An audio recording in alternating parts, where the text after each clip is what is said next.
ये जो सरकारी नौकरियों में जो ओबीसी समाज के लोगों को घुसने नहीं दिया जा रहा है इस नाम पे कि तुम यहाँ के डोमिसाइल नहीं हो 1993 के, तुम्हारे बाबूजी या तुम्हारे दादाजी नहीं रहते थे तो तुमको यहाँ की सुविधाएं नहीं मिलती है, तो ईडब्ल्यूएस कहते हो एक गरीब वाले लोगों के भी बाप दादा का ढूंढो ना कि वो 1993 में आए थे तभी यहाँ दिल्ली में उनको अधिकार मिलेगा। उनके बाप दादा को क्यों भूल गए? ये दोहरी जो डबल कैरेक्टर उनका जो है, जो सरकार में बैठे लोग हैं, ये बड़ा ही निंदनीय है। और इस पर हम सभी देशवासियों को, और खास करके मैं तब कहता हूं कि जो हमारा एससी एसटी ओबीसी समाज के जो आज के तारीख में जो विधानसभा और लोकसभा में बैठे लोग हैं, उन लोगों को इस बारे में आवाज उठानी चाहिए। खैर, यहाँ पे एक बात समझिए कि घाटा क्या हो रहा है कि अगर ओबीसी समाज के लोगों को वो फायदा नहीं दिया जा रहा है। आप समझना, इसको बड़ा आसान उदाहरण से मैं समझाने की कोशिश करूंगा आपको कि सपोज कीजिए कि एक स्कूल में आज 15 ओबीसी समाज के टीचर, चूंकि ओबीसी के लोग उतना अवेलेबल है नहीं, तो नौकरी वो सीटें जो खाली रह रही है, अब उन सीटों के वैकेंट होने के कारण 15 टीचर कम है स्कूल में, जिसमें 50 की जरूरत थी, 15 नहीं है, 35 ही है। तो जो क्वालिटी ऑफ एजुकेशन हमारे बच्चों को दिल्ली के सरकारी स्कूलों में मिलना चाहिए था वो नहीं मिल पा रहा है। मैं सही बोल रहा हूं? समझ में आ रही है मेरी बातें आपको? भाई, जहां जरूरत है 50 मजदूरों की, वहां 35 से काम कैसे करवा लोगे? अगर काम करवाओगे तो फिर क्वालिटी में कंप्रोमाइज करना पड़ेगा।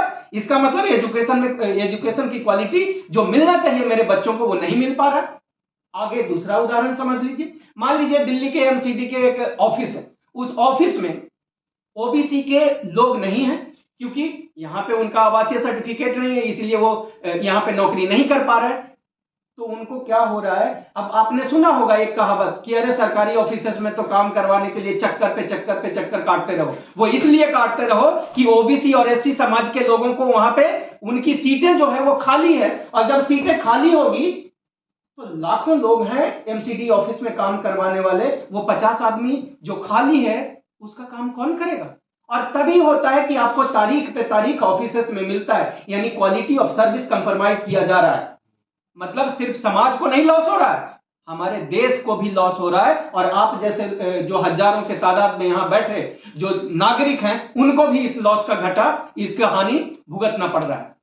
समझ में आ रहा है? दूसरा जो 2 पॉइंट है बड़ी गंभीर है, इससे हमारे समाज को इकोनॉमिक और फाइनेंशियल 2 प्रकार के नुकसान सहना पड़ रहा है।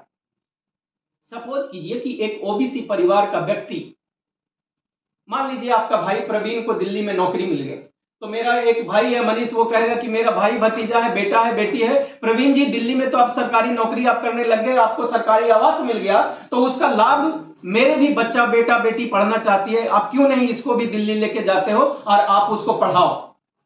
समझ में आ रहा है मेरी बात? तो मैं क्या कहूंगा कि ठीक है मेरा भाई भतीजा है, आ जाओ तुम भी दिल्ली में पढ़ना। अब उसको जो सबसे बड़ा लाभ मिलेगा, एक आदमी को नौकरी मिल जाने से उसको गाइडेंस मिल गया, गाइडेंस मिलने लग गया ना।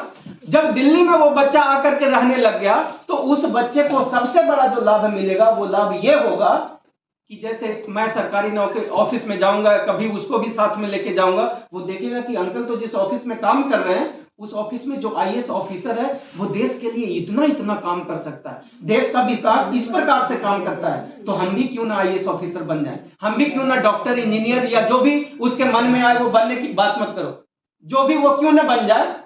तो उससे क्या हो जाएगा कि उससे हमारे समाज के जो बच्चों का, जब एक व्यक्ति कोई ओबीसी समाज के व्यक्ति को नौकरी मिलता है तो कम से कम 10 व्यक्ति उसका परिवार जो है उसको लाभ मिलता है, आर्थिक, सामाजिक, राजनीतिक, इसको सोशल कैपिटल कहते हैं। अगर एक आदमी को फायदा पहुंचा तो ये जो 10 बच्चे मोटिवेशन से हमारे पढ़ के कल आईएएस ऑफिसर बन जाएंगे वो हमारा सोशल कैपिटल बनेगा,